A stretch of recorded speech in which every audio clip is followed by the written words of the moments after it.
Jusqu'à 9h, vous écoutez Sébastien Krebs et la matinale de l'été se poursuit avec le livre du jour à la librairie Mola de Bordeaux. Avec Stéphane Place. Bonjour Stéphane. Bonjour Sébastien, bonjour à tous. Rassembler et publier des lettres, la correspondance d'un personnage qui a marqué l'histoire ou d'un écrivain, c'est aussi une façon d'aborder sa vie et son œuvre. Et en l'occurrence, ce matin, c'est la correspondance d'un écrivain qui a connu le succès dans les années 70 dont vous allez nous parler, celle de Jean-Patrick Manchette. 213 lettres inédites rassemblées dans cette parution, la correspondance de Jean-Patrick Manchette de 77 à 95, l'un des maîtres du polar, du nouveau polar français, puisqu'il a su renouveler le genre du roman noir dans les années 70. En haut de l'affiche durant toute cette période, des livres cultes, Laisser bronzer les cadavres, Nada, Morgue pleine, La position du tireur couché, pour ne citer que cela, sans oublier les adaptations pour le cinéma, la critique, les traductions. Manchette, fin lettré, érudit, ancré dans le mouvement de gauche de cette époque, est mort il y a 25 ans. Aujourd'hui, la publication de cette correspondance, entretenue avec beaucoup de soin et d'attention, réjouit Véronique Marot, libraire chez Mola. Manchette a beaucoup de destinataires parmi ses lettres, plus de 200 lettres qui ont été réunies ici parmi sa correspondance abondante, correspondance inédite en très grande partie.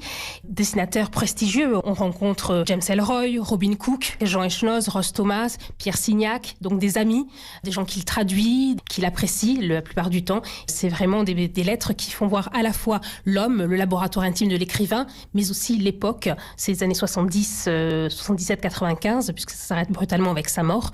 Et donc on rentre à la fois dans l'œuvre, mais aussi dans l'homme et dans l'époque. On voit toute la mesure et la démesure de ce personnage, de ce monstre de la littérature, parce qu'il s'agit d'un des plus grands écrivains du XXe siècle. Et qu'il écrive à son banquier, à la comptabilité de son éditeur, ou à Jean Echnoz, ou encore James Ellroy, Manchette le fait dans un style qui lui est propre, des lignes empreintes d'humour, de générosité, parfois de colère.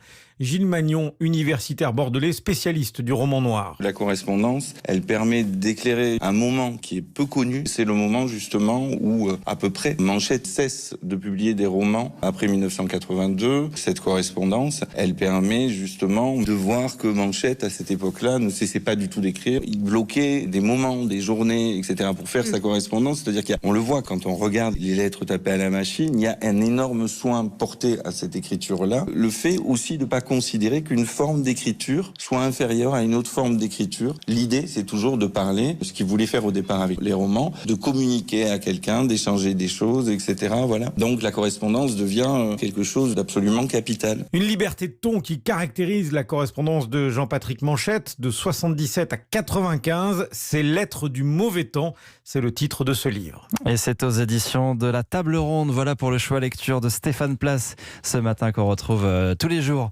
à 8h moins 10 sur Europe 1.